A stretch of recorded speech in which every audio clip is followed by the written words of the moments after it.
Hello guys, तो हम आ चुके हैं सेकंड पार्ट में। तो सेकंड पार्ट में हम ई मुद्रा के फिनेंशियल्स को थोड़ा सा चेक करेंगे और प्राइस एक्शन देखेंगे। तो चलिए स्टार्ट करते हैं। ई मुद्रा का अगर आप देखोगे ऑल टाइम इसका चार्ट देखोगे तो ये 214% का रिटर्न दे चुका है। पिछले एक साल का देखोगे तो एक साल में 43%, 3 ईयर्स में 214% का रिटर्न, बहुत अच्छा खासा रिटर्न दिया है। और काफ़ी चार्ट देखोगे तो काफ़ी बुलिश चार्ट लगता है, देखो ठीक है।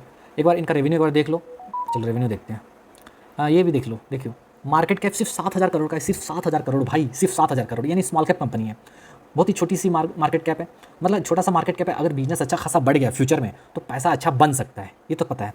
रिटर्न ऑन इक्विटी भी 11% का है, ठीक ठाक है रिटर्न ऑन इक्विटी। हाँ थोड़ा कंसर्न है पी रेशियो को लेके, प्राइस अर्निंग रेशियो थोड़ा सा ज़्यादा है, 85 का है, बहुत ज़्यादा है आप कह सकते हो। लेकिन स्मॉल कैप बिजनेस है, मतलब स्मॉल कैप से मतलब क्या है, स्मॉल कैप कंपनी है। तो अब आपको देखिए फ्यूचर को देख के आपको डिसाइड करना पड़ता है कि पी जस्टिफाइड है या नहीं है। अगर उनका बिजनेस पोटेंशियल ग्रोथ अगर है फ्यूचर में तो ये पी चलता है, समझिए एक बात को, ठीक है। लेकिन वो डिपेंड करता है सिचुएशन टू सिचुएशन की कंपनी कैसी है, ग्रोथ पोटेंशियल है कि नहीं। तो ग्रोथ इसमें तो दिख रहा है कि बहुत ज़्यादा ग्रोथ है, इसलिए 85 का पी पे ये ट्रेड कर रही है कंपनी। प्राइस टू बुक 10 का है, इंडस्ट्री का वैसे 27 का है, तो इंडस्ट्री के हिसाब से देखोगे तो ये लगभग 3 गुना पे ट्रेड कर रहा है, ठीक है। चलिए बुक वैल्यू है 83 रुपीज़ का, ठीक है। आइए समझते हैं रेवेन्यू इनका। देखिए रेवेन्यू का ग्राफ देखेंगे, 2020 में 117 करोड़ का इनका रेवेन्यू हुआ करता था। फिर कोविड का टाइम, 2021 कोविड का टाइम ही था मैं कह सकता हूँ। 22 में देखिए इनका रेवेन्यू 184 करोड़ हुआ, अच्छा खासा बढ़ा। फिर 254 करोड़ हुआ और अच्छा खासा बढ़ा। अभी कितना हो गया है, 380 करोड़। तो देखिए रेवेन्यू अच्छा खासा बढ़ रहा है, ठीक है। प्रॉफिट अगर देखेंगे, देखिए प्रॉफिट देखिए 18 करोड़ कमाती थी कंपनी, अभी 76 करोड़ कमा रही है। तो अच्छा खासा प्रॉफिट में भी ग्रोथ दिख रहा है, ठीक है। तो सेल्स और प्रॉफिट देखकर तो मुझे क्या लगता है कि कंपनी सही कर रही है, ठीक है। और इसमें और कुछ दिखने का बात है ही नहीं, ठीक है। बाकी अब चलते हैं इसका थोड़ा प्राइस सेक्शन देखते हैं, चार्ट देखते हैं। तो मैं क्लिक करता हूँ, चलो भाई टर्मिनल पे, चलो अब इसका चार्ट खुल रहा है। एक बार चार्ट देख लेंगे कि कहाँ पर क्या हुआ था, कैसा क्या है।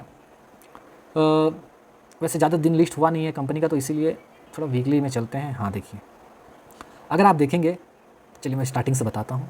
कंपनी लिस्ट हुई थी, जैसे ही लिस्ट हुई थी यहाँ पर ये ऑल टाइम हाई लगाई थी, ठीक है। ये ड्रॉ कर दिया मैं, देखिए ड्रॉ कर दिया। ये वीकली चार्ट है, ठीक है। वीकली टाइम फ्रेम में देख रहे हैं तो थोड़ा सा दूर का वीकली, मतलब वीकली टाइम फ्रेम में देख रहे हैं, मतलब थोड़ा सा दूर के हिसाब से हम लोग प्लानिंग कर रहे हैं। शॉर्ट में प्लानिंग नहीं कर रहे हैं, मतलब समझे। अभी देखिए अब हुआ क्या, वीकली चार्ट में अगर देखेंगे तो ये यहाँ पर हाई बनाई थी, इसको चेंज कर देता हूँ, ठीक है। यहाँ हाई बनाई थी, फिर ये नीचे आई, ये जो लो बनाई थी उससे थोड़ा सा नीचे गई, उसके बाद ये जो हाई बनाई थी उसको क्रॉस कर दी, पुल बैक दी, फिर ये ऊपर गई। और देखिए ये जो 20 डे मूविंग एवरेज का जो लाइन है उसको पूरा उसके ऊपर ही ट्रेड कर रही थी कंपनी, ठीक है। और यहाँ पर जो हाई बनाई थी इसको भी यहाँ पर तोड़ी, इसको मिटा देता हूँ मैं, यहाँ पर चार्ट फिर से लगा लेता हूँ। तो देखिए ये तो लगा लिया मैं चार्ट।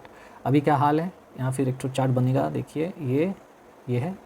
अब देखिए कंपनी को देखिए क्या अच्छा जा रही थी। यहाँ पर जैसे निफ्टी गिरी और बाकी मिड कैप गिरे तो ये भी यहाँ पर भी सेलिंग प्रेशर आया। लेकिन सेलिंग प्रेशर आने के बाद देखिए लगातार 2 हफ्ते हुए हैं और इसका चार्ट देखिए बहुत ही ज़्यादा स्ट्रेंथ दिखा रहा है। अब ये चार्ट इसको क्रॉस करता है कि नहीं मैं भी नहीं जानता, कि ये वापस ये नीचे आ जाता है अगले हफ्ते, कोई नहीं जानता। तो वैसे देखेंगे तो काफ़ी बुलिश दिख रही है, बहुत ज़्यादा स्ट्रेंथ दिख रहा है इसमें। और गिरने का देखिए इसका ये वापस, अगर मैं आने वाले टाइम में बताऊं तो ये वापस 1000 रुपये को टच कर सकती है, उसको क्रॉस करके और भी ऊपर चली जा सकती है। लेकिन अगर ये नीचे आई तो इसको तोड़ के ये वापस कहाँ तक आएगी, 537 रुपये तक आएगी, ये याद रखिएगा, ठीक है। ये यहाँ तक आ सकती है। तो इसलिए मैं आपको ये नहीं बोल रहा हूँ कि जाके आपको खरीद लेना चाहिए, मैं बस आपको इसलिए बता रहा हूँ कि कंपनी सही है। आपको अगर मौका मिलता है, देखिए जो रिस्क लेगा, देखिए हर चीज़ में कोई सा भी स्टॉक आप ले लो ना, आपके लेने के बाद ऊपर जाएगा या फिर नीचे जाएगा। तो आपको ये पता होना चाहिए कि भाई मैं जब एंट्री करूँ वहाँ से मुझे लॉस कम हो, समझ में आ रहा है, जिसको रिस्क रिवॉर्ड रेशियो बोलते हैं। अगर आप यहाँ पर एंट्री करते हो और ये थोड़ा सा ऊपर जाके वापस नीचे गिर जाता है तो फंसे।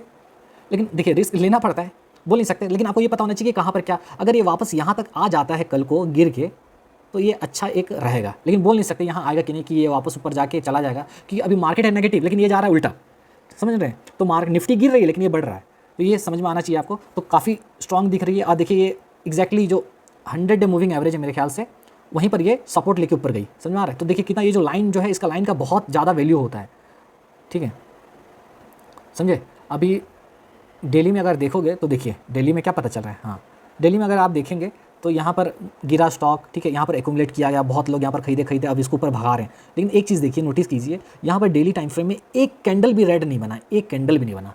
तो प्रोबेबिलिटी क्या हो जाता है ना भाई, एक कैंडल भी रेड नहीं बना मतलब यहाँ पर कोई रेड कैंडल बन सकता है।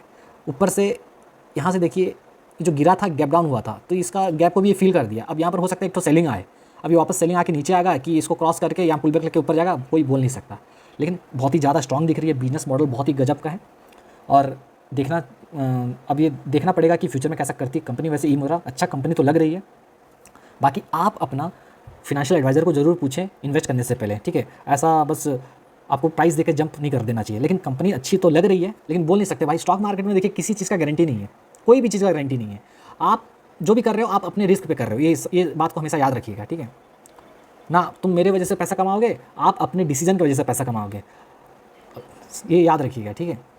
तो यहाँ पर देखिए अगर मंथली में देखेंगे तो मंथली में क्या पता चल रहा है कि भाई ये गया ऊपर, ठीक है। यहाँ पर सेलिंग आया, बड़ा सा कैंडल बना, रेड कैंडल, फिर अभी ग्रीन कैंडल मंथली में बना है, ठीक है। अब ये देखिए इसको जब ये क्रॉस करेगा तो ही बोल सकते हैं कि इसमें स्ट्रेंथ आएगा, यानी वरना ये क्या करेगा, थोड़ा सा ऊपर जाके वापस ये नीचे ये ऐसा एम बना के वापस नीचे ना गिर जाए, बोल नहीं सकते। तो इसलिए फंसने का चांस रहता है।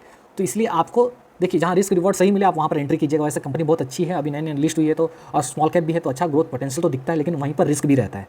पैसा भी बन सकता है लेकिन घट भी सकता है, लॉस भी हो सकता है, ये याद रखिएगा। कंपनी अच्छी है, बाकी आप अपना डिसीजन खुद लीजिए। अगर स्टॉक यहाँ पर मिल जाता है इस रेट में 550 के आसपास, और मिलेगा कि नहीं मुझे भी नहीं मालूम, अगर मिल जाता है तो बहुत अच्छा रहेगा, लेकिन देखना पड़ेगा आता है कि नहीं ये।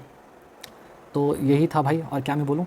तो डेली टाइम फ्रेम में देखेंगे तो ये यहाँ पर जो ये रेसिस्टेंस ले रहा है, एक कैंडल तो रेड बनेगा ही बनेगा। देखिए सारा ग्रीन बना है, वापस ये यहाँ से ऊपर जाता है कि ये वापस यहाँ से नीचे आ जाता है, ये देखना पड़ेगा।